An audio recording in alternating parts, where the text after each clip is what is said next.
saya beruntung ketemu dengan murid Mbah Yai As'ad. Beliau ini salah satu pemegang sanad Mbah Yai As'ad. Mbah Yai As'ad ini salah satu wali di tanah Jawa ya. Beliau itu Madura apa Jawa? Madura Jawa.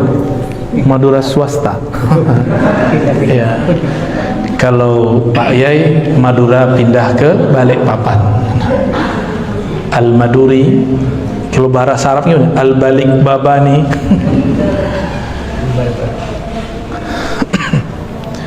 Saya ternyata dosen putri beliau di IKI, nyamar deh ya. Nggak ketahuan ternyata ada pesantren di Balikpapan ya. Dan jadi pembimbing skripsinya lagi ya. Alhamdulillah Rabbil Alamin. Tamat tahun berapa Aisyah? 2020, generasi awal corona.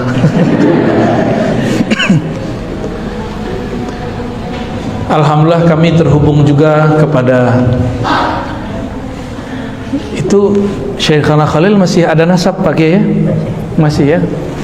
Insyaallah kami pekan depan akan ziarah ke masjid beliau Syekhana Khalil pekan depan ya.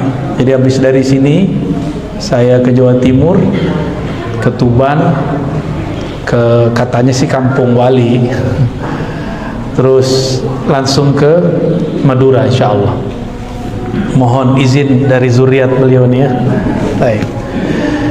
Kita terhubung melalui jalur guru kami Syekhana Ali Mustafa Yaqub.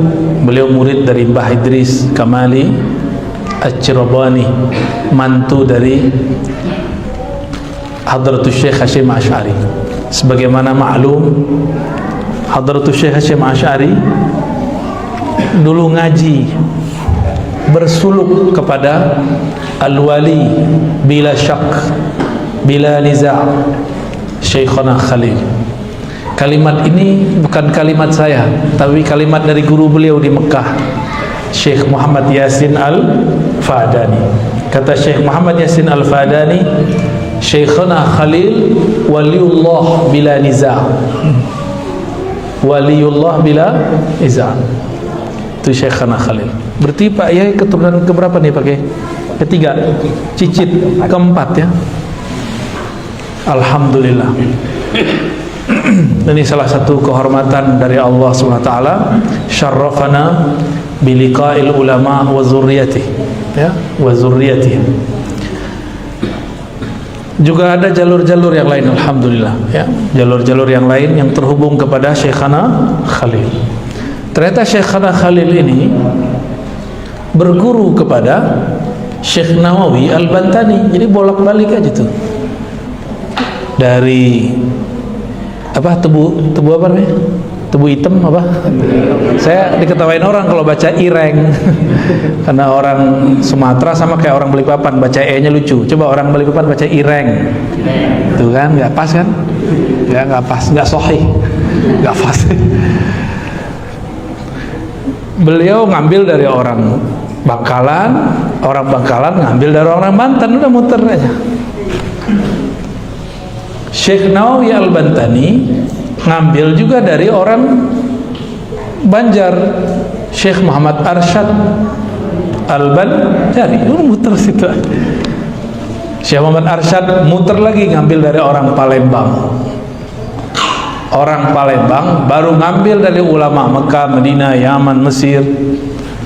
Syekh Abdul Somad Al-Falembani punya guru pensyarah kitab Ihya Ulumuddin, namanya As-Sayyid Al-Murtada Zabidi. Itu seorang imam al-hafiz, akhiru man luqiba bil hafiz minal Yaman ya, orang terakhir yang disebut hafiz. Setelah Imam Suyuti susah nyari hafiz. Kalau hafiz Al-Quran banyak, tapi hafiz hadis jarang. Itulah Sayyid Al-Murtada atau Murtada Zabidi. Beliau hijrah ke Mesir dan punya murid banyak di Mesir. Di zaman Syekh Yasin pemegang sanad dunia.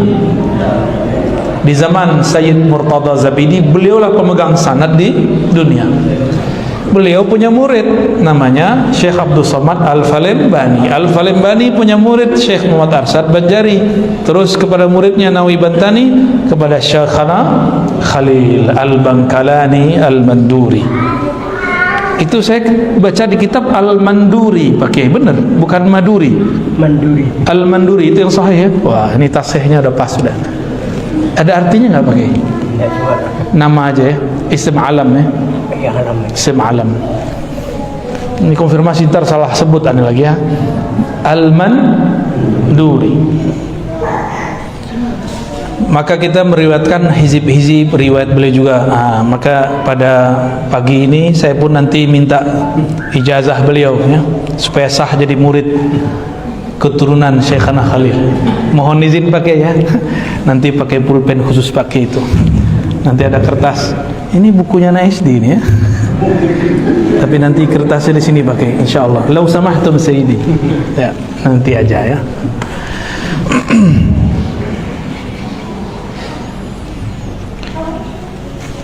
Negeri ini, Indonesia khususnya, Nusantara secara umum, diberkahi dengan adanya ulama-ulama ahlullah. Mereka lah yang disebut paku-paku bumi. Paku itu bahasa Arab, bukan paku yang itu tuh, bukan. Paku itu bahasa lama, artinya kutub. Ilmu ini masuk bahkan sampai ke keraton-keraton di Jogja, di Solo. Maka di Solo rajanya, sultannya disebut Paku Buwana, Paku Buwono. Buwono alam, Paku Kutbul alam. Jadi itu pengaruh dari ajaran wali-wali Allah. Maka yang mengislamkan negeri ini dulu itu wali-wali Allah, bertarikat sufi, berakidah Asy'ari, bermazhab Syafi'i. Hari ini muncul kelompok pendatang-pendatang baru, mereka hendak membatalkan ini semua. Dan kita bersyukur pagar-pagar Ahlus Sunnah, benteng-benteng Ahlus Sunnah masih banyak. Inilah pesantren ini bentengnya. Benteng jangan dibayangkan ya besi-besi, tembok-tembok, bukan. Temboknya itu kitab.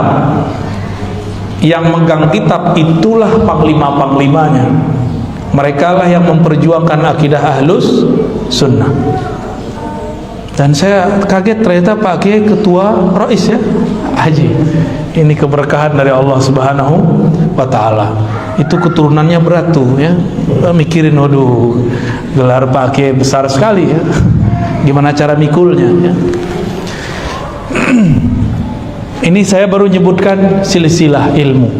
Baru beberapa silsilah ilmu. Bahwa ilmunya orang-orang kita dahulu bersambung kepada ulama-ulama di Makkah, di Madinah.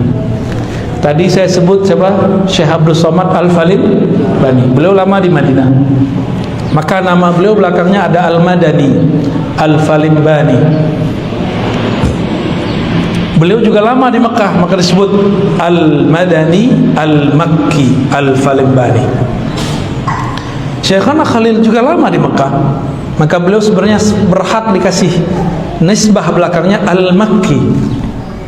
Beliau talaki lama kepada Al-Alim, Al-Allama, Al-Kabir, Al-Kutub Al-Syahir, Al-Mufassir Sayyidi Syekh Muhammad bin Umar namanya, bin Arabi, atau Syekh Nawawi Al-Bantani. Benar namanya, pakai Muhammad ya. Itu Syekh Nawawi Al-Bantani menjadi mufti di Makkah, mufti mazhab Syafi'i, dan dia punya murid tidak hanya orang-orang Nusantara. Oleh karena itu beliau kalau nulis kitab nggak pernah pakai bahasa Melayu atau bahasa Banten, selalu pakai bahasa Arab. Jadi kalau mau tahu seorang syekh ini muridnya siapa aja, lihat kitabnya pakai bahasa apa, karena beliau nulis buku untuk muridnya berbahasa apa. Syekh Abdul Somad Al-Falembani nulis dalam dua bahasa, kadang Arab, kadang Melayu, karena terakhir beliau pulang ke negerinya dan pindah ke Patani. Karomahnya mirip-mirip seperti Yai As'ad. Mbah Yai As'ad itu Masya Allah ya, mau ilmu apa aja ada ya, debus bisa, ya. Itu pakai hizib aja, pakai doa-doa aja sama beliau itu. Nah, dulu itu sanadnya ke Syekh Abdul Somad Palembani itu salah satunya. Syekh Abdul Somad Palembani itu ditembak gak mati-mati, ditunggulah waktu beliau lengah, gak tahu siapa yang melakukan. Ketika beliau sampai di Patani, dipisahkan kepalanya dari badannya, jadi gak bisa ditembak, bisanya cuma digorok. Maka miriplah kisah beliau dengan Sayyidina Al-Husain, badannya di mana, kepalanya di mana. Ya, kita ketemu zuriat beliau di Palembang dan di Jakarta dan juga Malaysia. Mereka mengatakan itu njid kami, kakek kami Syekh Abdul Somad Palembani nggak mempan ditembak oleh Belanda, ya, nggak mempan, sama Inggris nggak mempan. Akhirnya ketemu juga kelemahan beliau apa, digorok, baru beliau kemudian wafat. Jadi ilmu-ilmu ini sebenarnya ada, tapi nanti di akhir zaman akan dikeluarkan lagi.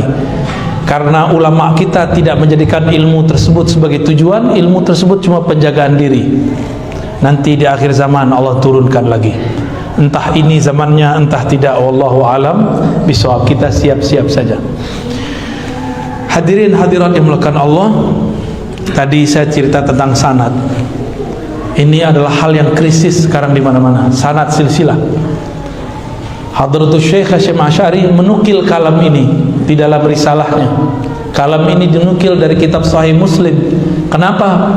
Hadratus Syekh ternyata pemegang sanad Sahih Muslim yang lumayan berkelas di masanya. Jadi saya punya sanad Sahih Muslim, itu jalurnya kepada Hadratus Syekh. Saya dari Kiai Ali Mustafa Yaqub, dari Baya Idris, dari Hadratus Syekh Hasyim Asy'ari, ya. Atau jalur kedua, Syekhuna Ali Mustafa Yaqub dari Syekh Syamsuri Badawi, ya. Beliau dari Hadratus Syekh Hasyim Asy'ari. Nanti jalurnya nyambung. Karena beliau ini suka khataman, bahkan kalaupun gak lihat kitabnya itu bisa baca. Jadi kalau ada orang baca, beliau tahu di mana salahnya. Salah satu riwayat yang dituliskan di muqaddimah Sahih Muslim, al-isnadu minad-din. Bersanad, bersilsilah, berguru adalah separuh beragama. Maka boleh kita sebut gurumu mempengaruhi cara beragamamu. Kenapa hari ini ada orang ekstrim? Kenapa hari ini anak muda baru belajar agama sudah berani nyalah-nyalahin Pak Kiai yang sudah lama belajar agama? Karena dia dapat guru suka menyalah-nyalahkan. Jadi jangan sembarangan punya guru, betul-betul harus selektif berguru. Maka untuk berguru jangan cuma ikut-ikutan. Untuk berguru perlu istikharah. Jadi bapak ibu ini kalau naruh anak ke pesantren, istikharah dulu biar tambah kuat. Jangan cuma mau nikah doang, ya. Kalau nikah cuma teman makan minum tidur. Tapi kalau guru agama, teman sampai menyeberangi sirat, sampai apakah masuk surga atau jatuh ke neraka. Berarti lebih penting atau enggak? Oleh karena itu ulama kita mengatakan nasabul ilm, nasabud din a'la wa aqwa min nasabil jism. Jadi nasab dalam beragama, guru kita dalam beragama lebih kuat, lebih sahih, lebih berhak bertanggung jawab daripada nasab jasad. Nasab jasad paling cuma sampai liang kubur, fulan bin fulan, fulanah binti fulan. Tapi kalau nasab ilmu, nanti ditanya, kamu murid siapa? Nanti ditanya tuh. Ketika ditanyakan ini sosok siapa, maka muncullah sosok Nabi di hadapan dia. Kalau dia tidak punya guru, nggak ada yang bantu jawab. Inilah nikmatnya punya guru. Kalau orang punya guru rohani yang bantu jawab di alam kubur, nanti gurunya diajarin sampai di kubur. Itu kalau gurunya wali Allah. Karena wali Allah itu ahya'un inda rabbihim, mereka masih hidup di sisi Allah Subhanahu wa taala. Percaya nggak nih? Hah? Cahayanya kenceng dong. Kalau antum tasdik kepada Syekhna Khalil dan zuriat-zuriatnya yang alim ulama, datang nanti mereka itu. Sebagaimana kalau kita pulang dari perantauan, ini waktu anak-anaknya Pak Kiai pulang turun di bandara, disambut nggak Pak Kiai? Langsung dijemput, langsung dijemput. Anaknya, putranya, putrinya baru pulang dari perantauan pasti disambut. Benar disambut nggak Aisyah? Atau suruh pulang-pulang sendiri? Udah pulang kau sendiri gitu. Begitu nggak? Pasti disambut, bahkan dijemput. Masa putrinya, putranya pulang tidak dijemput? Walaupun bisa pulang naik Grab, naik ojek, bisa pulang jalan kaki, berenang ya. Tapi tetap dijemput. Kenapa? Anakku. Karena ini perjalanan dunia yang menjemput tubuh fisik. Nggak cukup pakai doa, saya jemput pakai doa, nggak cukup. Al-Fatihah nggak cukup. Kalau sudah masuk ke alam sana, bukan tubuh ini yang berkuasa, bukan ayah kita. Kalau ayah kita bukan seorang wali Allah, nggak bisa dia jemput. Tapi jika dia seorang wali Allah, kekasih Allah, murid dari wali Allah, kalau dia nggak wali, gurunya wali, kan bisa nebeng. Pak Yai, itu murid saya butuh syafaat. Engkau kan tahu jalan menuju Rasulullah, mohon mintakan doa. Pak Kiainya ACC tanda tangan, ya, langsung. Maka nanti ada 2-3 makomat di alam kubur itu. Ada yang dijemput malaikat, itu orang soleh biasa. Ada yang istimewa, dijemput wali-wali Allah. Ada yang khawasul khawas, teristimewa, langsung Sayyidina Nabi SAW yang jemput dia. Langsung dijemput. Karena Nabi mengatakan, itu anak rohaniku.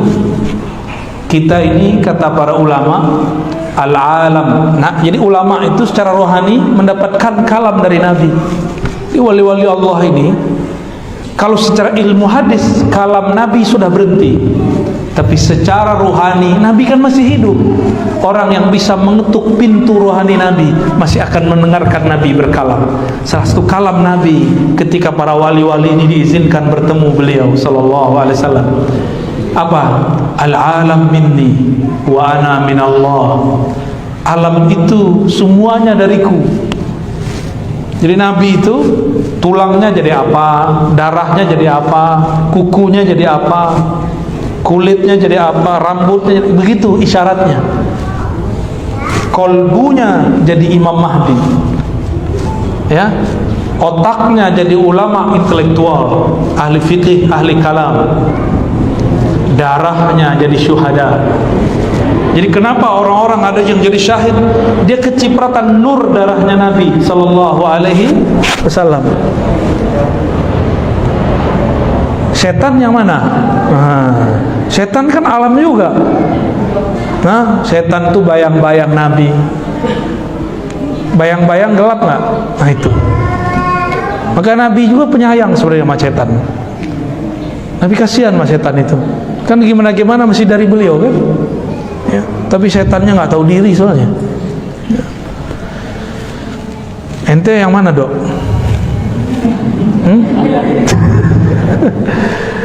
Ada yang dari punggungnya Nabi, ada yang dari tangannya Nabi. Itu sahabat-sahabat Nabi yang 4 tuh dari tangannya Rasulullah itu. Nur tangannya beliau jadi sahabat. Ada yang jadi tangan, ada yang nur kakinya. Maka 4 kan, 2, benar gak? 4 jadinya. Itu rahasia semua. Nabi Muhammad ulul azmi, ada 4 Nabi ulul azmi lain. Itu semua sama. Karena tidak ada lagi Nabi setelah Nabi Muhammad, maka Abu Bakar tidak angkat jadi Nabi. Umar pun jadi seorang ulama, walaupun kalam yang beliau dapatkan mirip seperti Nabi Musa. Jadi Sayyidina Umar diizinkan Allah berkalam-kalam langsung kepadanya. Disebut dalam hadis Bukhari dan Muslim, muhaddatsun. Nabi mengatakan di antara umat-umat terdahulu ada muhaddats. Salah satunya Nabi Musa. Wa in kana min ummati lakana Umar. Jika ada di antara umatku yang diajak berbicara oleh Allah, itulah Sayyidina Umar. Sayyidina Umar itu yang berjasa membedakan kita nih sama ibu-ibu pakai hijab, ya. Itu jilbab atau hijab itu karena berkah hasil dialog Sayyidina Umar. Apa kata Sayyidina Umar? Ya Sayyidi ya Rasulullah, seandainya para perempuan kita hijabkan gimana? Kita kasih jilbab gimana kira-kira kalau bahasa Indonesianya? Akhirnya Nabi turun ayat. Sayyidina Umar berkalam, turun ayat karenanya. Maka Sayyidina Umar bersyukur, berbangga karena ilham-ilham yang Allah turunkan kepadaku. Rasulullah kemudian mengetuk pintu wahyu, turunlah 3 ayat hukum, dan itu ayat-ayat besar, ya, ayat-ayat besar. Maka Sayyidina Umar agak galak dikit karena beliau ahli hukum. Nabi Musa galak gak? Galak Nabi Musa itu. Obat galak ketemu Nabi Khidir. Gitu. Jadi orang-orang galak nih, orang-orang keras beragama, mesti ketemu Nabiullah Khidir. Kalau enggak dia nggak akan lembut. Dia kasar terus, keras terus. Jadi hati-hati, kadang-kadang yang nanya itu bukan orang biasa. Kadang-kadang dia diilhami, dibisikin Nabiullah Khidir itu. Ngetes kita kasar, keras atau tidak. Ngajarnya lembut atau nyiksa, ya. Ini zaman bukan lagi zaman persekusi, zaman-zaman mukul-mukul. Udah nggak ada kan? Udah nggak ada ya? Pak Kiai udah nggak ada kan? Guru-guru mukul-mukul udah nggak ada. Zaman kita dulu cuma salah baca alif sama nggak alif, rotan melayang di punggung, langsung jadi kayak X-Men tapi dari belakang, silang tuh, cium cium. Orang tua lihat, kenapa punggungmu nak? Oh ada X, malah disayang-sayangin. Oh, bagus. Kalau sekarang orang tua kalau ngelihat anaknya dipukul sama guru gimana? Lapor polisi. Orang tua kurang ajar. Saya kalau punya santri begitu, saya pulangkan. Pak, ini anakmu, urus sendiri, ajar sendiri. Ya, pulangin aja. Ngapain kita nggak butuh santri kok? Santri butuh kita. Dia kan nggak bisa baca kitab, nggak ngerti hukum Islam, nggak kenal Allah dan Rasulnya. Para kiai, para ustadz berijazah ilmunya. Seandainya pun mereka nih sesat, itu syafaat ada pada diri mereka karena masih punya guru. Gurunya nanti yang kemudian doa, ya Allah, ini masih umat Nabimu, dia bersanad, dia pernah berguru kepadaku, diselamatin sama Allah. Enggak di dunia, di barzah, enggak di barzah, di padang mahsyar, enggak di padang mahsyar, mizan, enggak juga udah masuk penjara diselamatin, penjara neraka. Mau syafaat yang mana? Dari dunia dulu dong. Jangan minta syafaatnya nanti udah masuk neraka duluan, gosong. Ya. Begitu guru itu tanggung jawab sama murid. Tiba-tiba ada orang tua kurang ajar, kurang adab.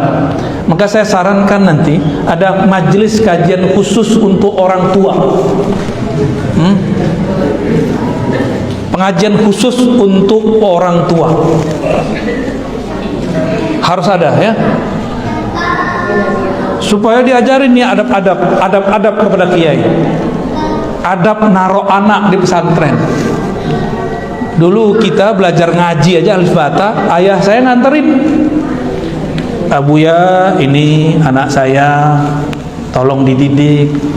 Betul begitu. Saya diserahkan kepada guru saya, Abuya Dahnar namanya, ahli qiraat di zamannya. Kalau ada salah tolong dibimbing, kalau kurang tolong dilengkapi. Jabat tangan itu. Bahkan di sana itu pakai simbol, pakai beras, pakai kain kafan, itu simbol tuh, simbol-simbol aja. Bawa beras, bawa pisang, bawa duit dikit, syarat aja. Dikasih. Akhirnya Pak Kiai jawab, saya terima. Kita minta kepada Allah untuk membimbingnya. Begitu dulu. Sekarang gimana? Dianterin pakai apa? Pakai Gojek. Itu. Karena sekarang nggak mungkin nyerahin satu-satu, ya pertemuan buat pertemuan. Kalau perlu ada salaman, ya. Ini pertemuan wali santri dan guru, kayak lebih mengerti ngajar daripada kita ya. Pak Kiai, seharusnya santri-santri itu diajarin begini. Ya salam, ente aja buat pesantren sendiri ya. Kita nggak anti kritik, cuma kalau cara ngomongnya begitu nggak enak. Ya, ini bukan lagi belain Pak Kiai, ini bukan. Ini pengalaman. Saya kan orang pesantren, ya ngajar pesantren 15 tahun ngajar pesantren. Sampai sekarang masih. Dengar begitu, kawan saya kepala madrasah senyum-senyum aja ya. Sabar aja beliau, bukan main. Untung bukan saya kepala madrasahnya. Kalau saya kepala madrasahnya, saya tanya, Pak, mana anaknya? No, saya anterin Pak. Ini saya serahkan kembali.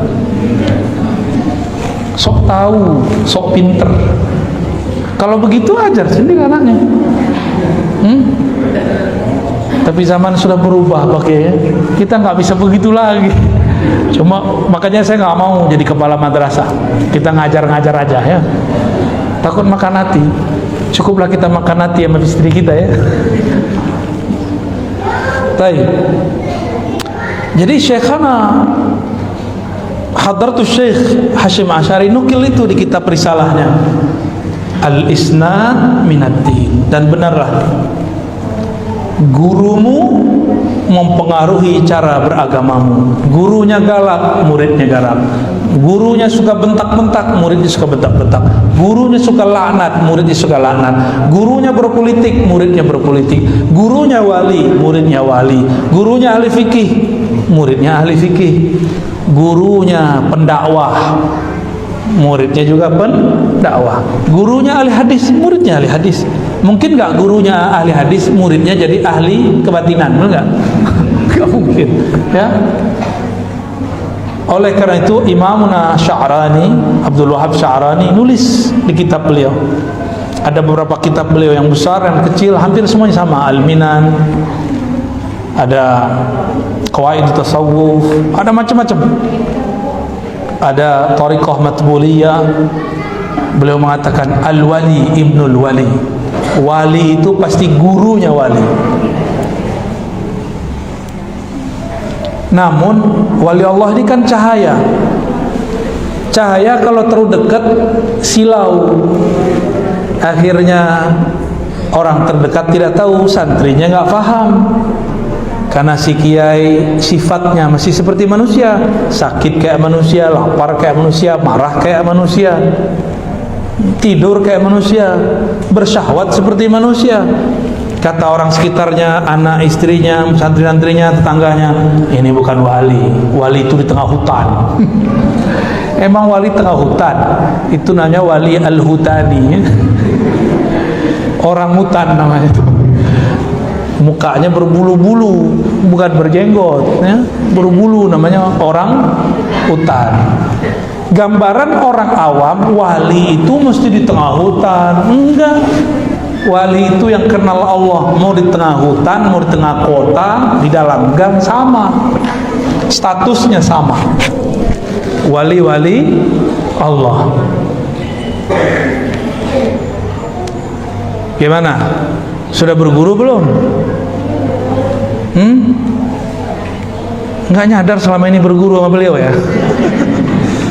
Emang begitu. Orang kalau dekat cahaya silau. Nggak tahu dia dekat cahaya. Taunya kapan? Kalau cahayanya sudah pindah.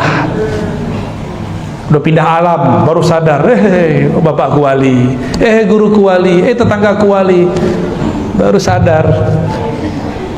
Mau begitu? Guru saya, murid-murid Syekh Yasin, kata beliau-beliau nih banyak. Waktu Syekh Yasin hidup orangnya biasa-biasa aja, gak ada yang aneh. Pas meninggal baru keluar semua kisahnya. Kalau beliau Jumatan, itu gak kelihatan keluar rumah, tahu-tahu sudah nyampe di masjid. Gak kelihatan balik, ditungguin di depan rumah, depan belakang. Tahu-tahu sudah di dalam kamar. Tuh, lewat mana tuh? Guru kita Kiai Ahmad Marwazi berkisah, kawan saya iseng, orang Syam, orang Suriah, pengen tahu Syekh Yasin ini Jumatannya kapan sih? Atau jangan-jangan nggak Jumatan lagi? Tuh kan curiga sama gurunya. Masa curiga sama wali nggak sholat? Emang ada wali nggak sholat? Nggak ada wali nggak sholat. Sholatnya wali setiap napasnya. Yang rukuk sujud itu simbol aja. Dia sholat setiap nafasnya. Yang kelihatan sama kita sholat itu rukuk sujud. Kalau begitu orang munafik sholat juga dong. Enggak, orang munafik walaupun rukuk sujud dia nggak sholat. Wali walaupun dia cuma duduk dia sholat. Walaupun dia tidur dia lagi zikrullah. Itu kalau wali Allah. Dicobainlah, kebetulan apartemennya pintunya satu doang, ditungguin di depan, nggak keluar itu Syekh Yasin. Akhirnya udah mau selesai khutbah, seorangnya baru keluar. Pas dulu udah sampai Masjidil Haram, Syekh Yasin depan dia, bengong dia lah, lu kok di depan? Pas sholat udah rame-rame lagi hilang, dia cepet pulang, nungguin. Syekh Yasin nggak datang-datang, karena udah nyampe di dalam. Baru sadar setelah beliau wafat, inna lillahi wa inna ilaihi rajiun. Akhirnya nangis-nangis, ya Allah, guru kita meninggal, saya belum sempat ngaji. Ya salam, ya waktu hidup ditelantarin ya. Maka berguru kepada orang bersanad itu nikmat. Hal yang berat terasa ringan. Guru Muhammad Jailani, ya, Kiai Haji Muhammad Jailani yang pesantren Banjari, itu berkisah kepada kita juga. Kami ngaji kepada gurunya guru beliau juga nih, Syekh Ismail, ya, Ismail Zain, ya. Syekh Ismail nih karomahnya bisa memahamkan baca kitab tanpa perlu menjelaskan.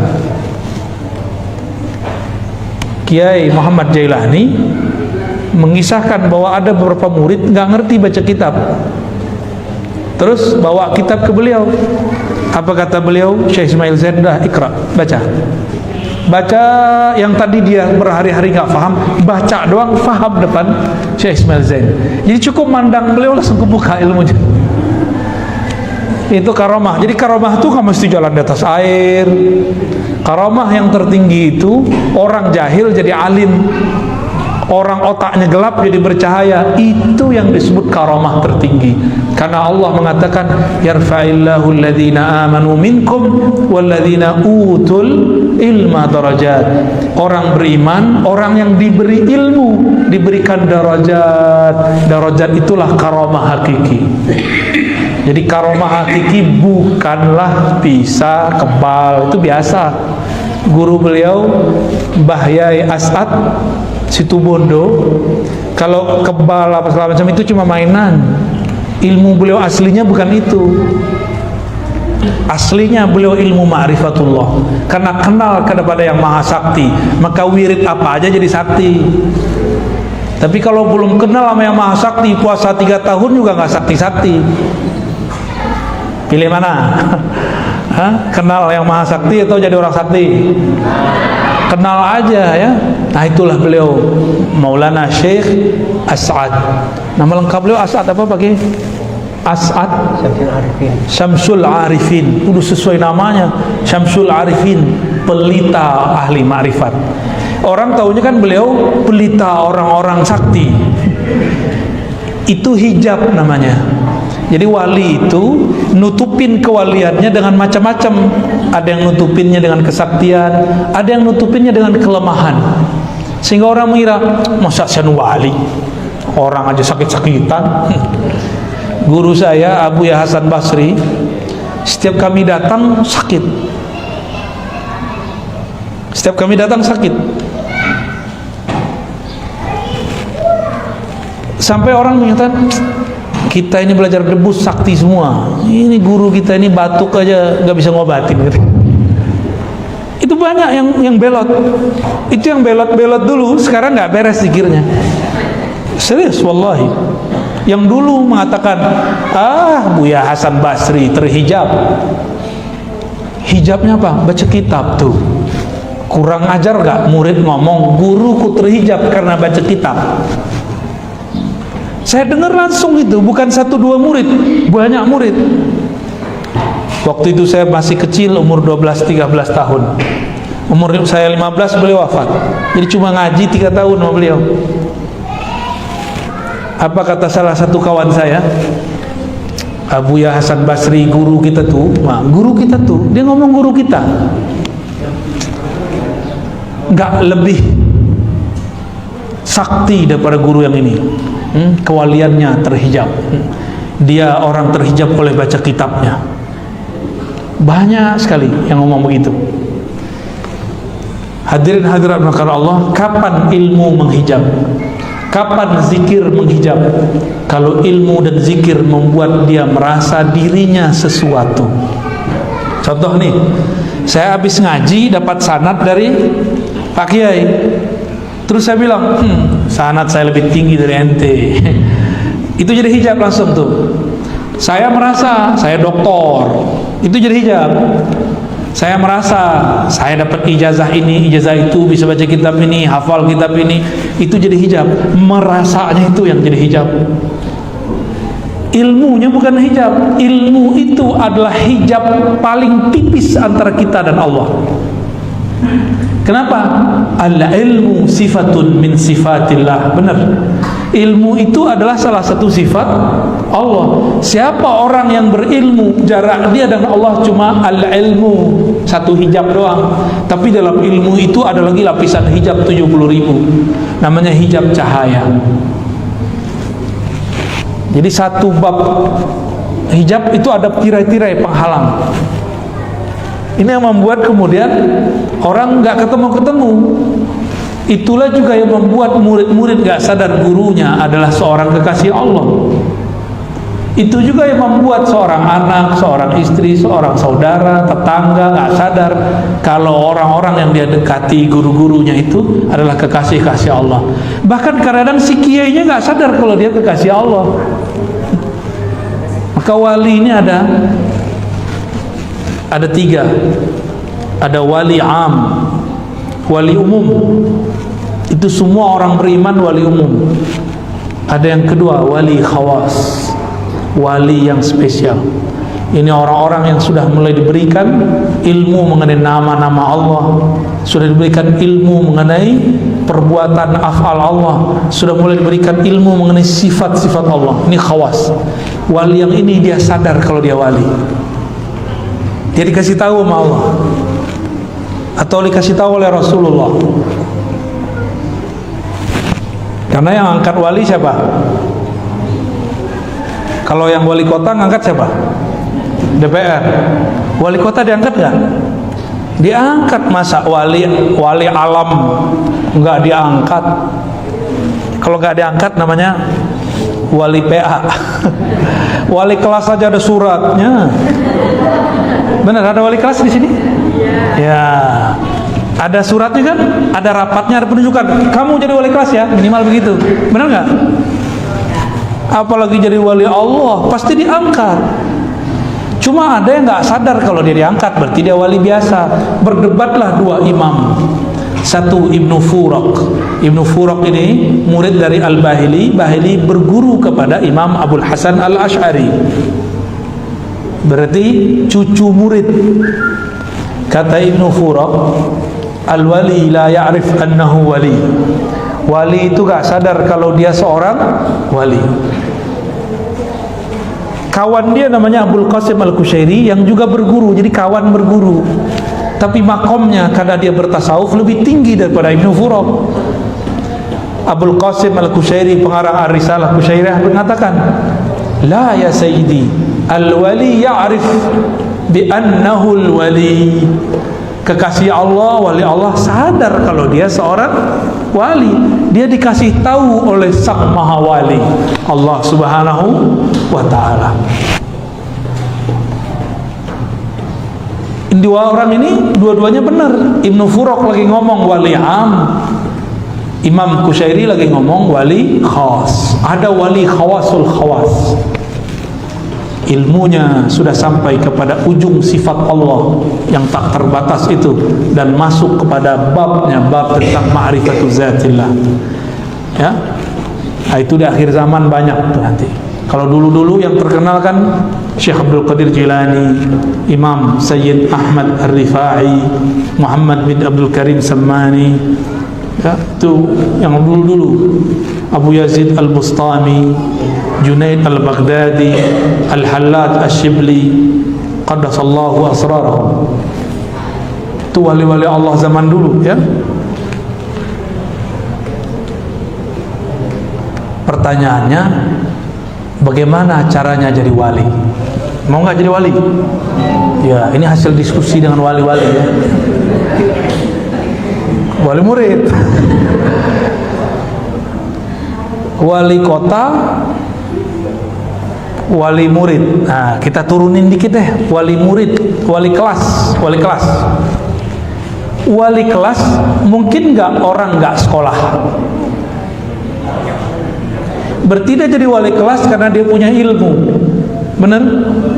Dan dia mengerti persoalan murid. Dia bertanggung jawab terhadap murid-murid. Dia mengenal persoalan yang ada di situ. Maka seorang wali Allah itu, ada wali yang memegang asma, nama. Ada wali yang memegang af'al, perbuatan Allah. Ada wali yang memegang sifatullah. Nanti di akhir zaman, mungkin zaman ini sudah, wali yang menguasai ilmu ma'rifatu zatillah. Ma'rifat zat bukan memikirkan zat, ma'rifat itu beda. Orang kenal nggak perlu mikir. Coba kalau saya kenal beliau kan, saya nggak perlu pikir-pikirkan beliau ini siapa kan. Cukup kita pandang, kita dengarkan, itu selesai. Jadi antum kalau melihat saya kan nggak perlu mikir-pikirin, oh Rozi itu kan nggak perlu kan? Ini nggak sama. Orang kalau udah kenal nggak perlu mikir. Tapi kalau belum kenal, kamu kenal nggak si Anu? Siapa? Oh dia mirip si Anu. Oh kita bayang-bayang wajahnya. Dia dulu ngaji di sini. Mikir kita. Tapi kalau sudah kenal perlu nggak? Orang kenal kepada Allah, kenal dulu baru mikir. Kalau belum kenal Allah, mikir dulu baru kenal. Itu beda tuh. Ya.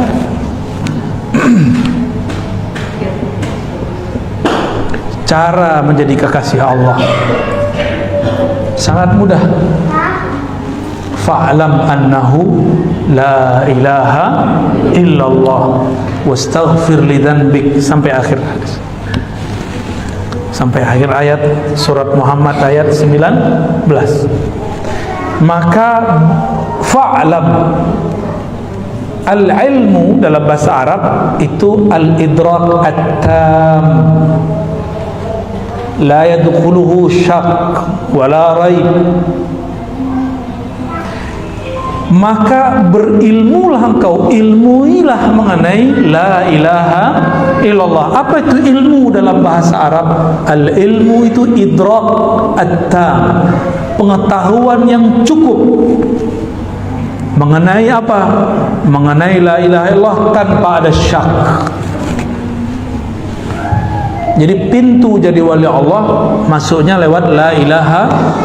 Maka semua zikir-zikir wali pasti dimulai dengan syahadat, asyhadu an la ilaha illallah wa asyhadu anna muhammadar rasulullah. Itu babul walayah. Pintu kewalian itu dimulai dari syahadat. Benerin dulu syahadatnya, mengerti ilmu tentang rahasia syahadat. Ya, ini banyak tanya ke Pak Kiai kita, ini syahadat itu apa sebenarnya? Nanti dijelasin beliau, keluar dari ilmu. Ya, Mbak Yai Asad nanti itu, insya Allah.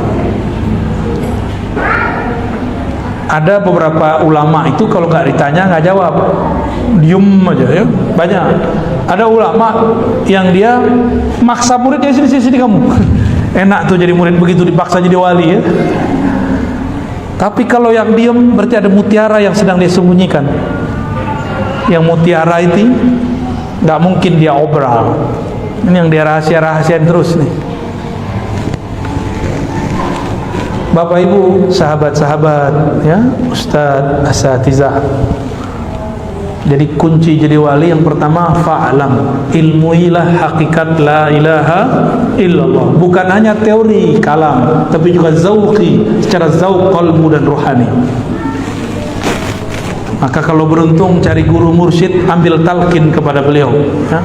Jangan minta ke saya mulu, ya. Tarekat saya bukan tarekat talqin. Talqin itu nomor sekian. Ngaji dulu, fa'lam dulu, ketahui dulu ilmunya baru talqin. Fa'lam dulu baru talqin. Jangan talqin dulu baru fa'lam. Jangan kebalik-balik. Kenapa banyak murid sudah bertarekat masih kacau? Karena dia talqin dengan nafsu, ilmunya tidak diambil. Jadi saran saya, jangan buru-buru minta talqin, minta baiat. Ilmui dulu yang mau dibaiatkan, ilmui dulu apa yang mau dibaca. Yang dibaca la ilaha illallah, maka kenal dulu siapa yang disebut Allah. Nanti kalau sudah talqin, baru disebut namanya, sudah bergetar jantung dan batinnya. Tapi kalau talqin dulu baru berilmu, gurunya nggak kuat kolbunya, nggak ada getaran di kolbu. Kalau gurunya kuat bisa bikin getaran, karena berkah getaran beliau yang melimpah. Dan yang kedua, wastaghfir lidzambika, mohon ampunlah engkau. Ini Allah ngomong ke Nabi Muhammad. Allah berbicara ke Nabi Muhammad. Nabi Muhammad gak punya dosa, tapi Allah tetap katakan engkau mohon ampunlah terhadap dosamu. Apa itu dosa para nabi, para rasul? Nabi itu berdosa nggak? Akidah Ahlus Sunnah sepakat mengatakan Nabi tidak berdosa, besar ataupun kecil. Lupa, ya. Keliru, boleh. Tapi dosa tidak ada. Nabi pernah lupa sholat zuhur jadi 3 rakaat. Supaya lupanya menjadi satu bab dalam ilmu, babun nisyan, babul khata. Maka muncullah satu ilmu. Jadi lupaannya Nabi jadi ilmu, namanya sujud sahwi. Kalau kita lupa jadi apa? Nggak jadi ilmu ya? Enggak. Kalau kita lupa, kalau guru lupa jadi berkah bagi murid. Alhamdulillah nama saya nggak dipanggil. Guru aja lupa, itu berkah bagi murid. Apalagi kalau Nabi yang lupa. Maka nisyanun Nabi kamalun li ummati wa rahmatun lahum. Kalau Nabi itu lupa, lupanya rahmat, lupanya kesempurnaan bagi umatnya. Nisyanul alim, lupanya orang alim, rukhsatun lil muridin, rukhsah bagi murid-murid. Tapi jangan doain gurunya lupa terus, ntar nggak bisa ngajar.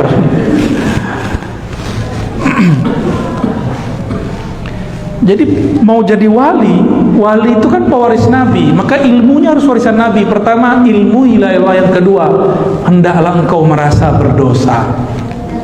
Maka Nabi itu walaupun tidak ada dosa, tapi beliau merasa berdosa.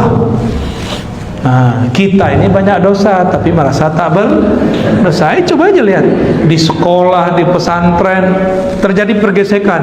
Ketika kemudian kita fasilitasi mediasi, yang ini ngomong aku nggak salah kok, ya aku nggak merasa salah, padahal itu ustazah itu. Bener nggak? Ya, paham sendirilah. Kita lama hidup di pesantren memang begitu ya. Pakai dalil tuh. Ajib tuh kalau ustazah tengkar, dalil keluar semua, Alfiyah aja dibaca. Kisah Ibnu Malik dengan Nawawi itu dibaca tuh. Kau nih suul adab. Ibnu Malik nyindir Nawawi ini belum pantas muncul, di-cut dulu sama Ibnu Malik. Kau ini masih kecil dan muncul-muncul aja. Suul adab sama aneh gitu. Cari pembenaran, cari-cari di kitabnya. Bilangnya iri enggak? Kita ini gak perlu iri sama orang kalau kita sudah tahu makom kita masing-masing. Allah gak akan pernah salah menurunkan makomat. Allah tidak akan salah memberikan ahwal. Allah tidak akan salah kirim ma'rifat. Apalagi cuma kirim rezeki, gak akan salah. Maka aneh jika ada ustadz mengerti ma'rifatullah tapi iri sama tetangganya, beli motor duluan, mobil duluan, beli rumah duluan, kawin satu lagi. Masa iri? Berarti dia salah memahami rezeki Allah. Ternyata dia pernah suka sama orang yang dinikahi sama kawannya. Kata dia, kekasih yang tertukar. Kok ada ustadz begitu ya? Banyak. Ada yang curhat di depan saya ya. Saya belum pernah kesini tapi kebaca. Baik. Jadi kalau ingin jadi wali Allah, versi ayat ini, hendaklah engkau memunculkan bahwa rasa engkau berdosa. Lalu Nabi ini dosanya apa? Ternyata dosa Nabi bukanlah maling, bukanlah zina, bukanlah korupsi. Bukan. Dosanya Nabi adalah merasa berdosa karena kurang adab, kurang syukur. Dua itu aja. Jadi nabi-nabi itu seperti Nabi Muhammad SAW, ketika beliau keluar dari tempat buang air, apa kata beliau? Ghufranak. Ghufranak ini kan bahasa Arab aneh nih. Kok dia satu-satunya jumlah kalimat cuma dua, ghufran dan ka. Tapi kok mansub? Mansub kan? Ghufranak barisnya mansub fathah. Dalam bahasa Arab pasti ada yang disembunyikan, ditakdirkan di depannya, disembunyikan. Allahumma inni as'aluka ghufranak. Diringkas ghufranak. Nabi keluar dari tempat buang air, doa, ya Allah ampuni dosaku. Dosa yang mana? Dosa buang air kurang syukur. Ternyata buang air besar, buang air kecil itu wajib disyukuri. Nggak percaya, coba nanti kena penyakit namanya apa? Bukan yang susah buang air kecil itu loh. Bukan prostat, itu mau kegedean itu. Ada orang mau buang air kecil nggak bisa keluar batu ginjal. Batu ginjal. Usus buntu lah, salah. Anyang-anyangan. Iya, itu bahasa kampung gitu ya. Jangan pakai bahasa Belanda mula. Anyang-anyangan. Mau keluar tapi nggak keluar, sakit nggak? Itu nikmat terbesar di alam semesta. Nikmat paling besar. Maka kalau minum baca bismillah, supaya keluarnya alhamdulillah. Orang malam pertama aja bismillah, ya, malam kedua lupa. Maaf yang jomblo ya, kamu masih jomblo gak? Jomblo habis sama depan saya ya, karena kita dulu waktu jomblo habis juga depan kiai kita ya. Penasaran gimana sih caranya menghancurkan kejombloan. Halas ya? Ya. Jadi biar jadi kekasih Allah gimana? Pertama, ilmui la ilaha illallah, mencakup ma'rifatul zat, ma'rifatul sifat, ma'rifatul af'al, ma'rifatul asma. Yang kedua, jadilah hamba, jangan sok-sok jadi wali, jangan sok suci. Merasalah dirimu berdosa, meskipun kata orang kamu tidak berdosa. Apalagi kita ini banyak dosa. Ada hari ini yang belum berdosa? Tuh matanya, mata antum habis dosa kelihatan di sini. Ada yang tadi makan nggak baca bismillah. Secara ilmu fikih nggak dosa, tapi secara ilmu hakikat itu dosa besar yang ditumpuk-tumpuk setiap hari. Makan minum nggak baca doa, udah berapa kali antum numpuk? Dosa kecil, kesalahan adab kecil, kalau ditumpuk-tumpuk nanti lama-lama jadi bukit, lama-lama jadi gunung. Itu dosa besar. Jadi mau jadi wali aja bismillah lupa. Hah? Ya udah jadi wali murid aja deh. Ya, kalau jadi wali nikah, oh seru lagi tuh ya. Baik, kira-kira itu yang dapat kita sampaikan. Mohon Pak Kiai ajiz nih biasani dikum, ya. Lau samahtu ajiz nih Maulana, kita pengen dapat salamnya aja. Mau nggak pakai? Kul ajiz tuka qabil tu Allah sudah sah jadi murid. Jangan salah paham, ini bukan qabil tu yang itu. Baik, yang jomblo cemburu nanti ya. Ini bukan ankah tuka, bukan. Ini ajaz tuka. Cukup atau ada yang mau didiskusikan? Baik, fadal.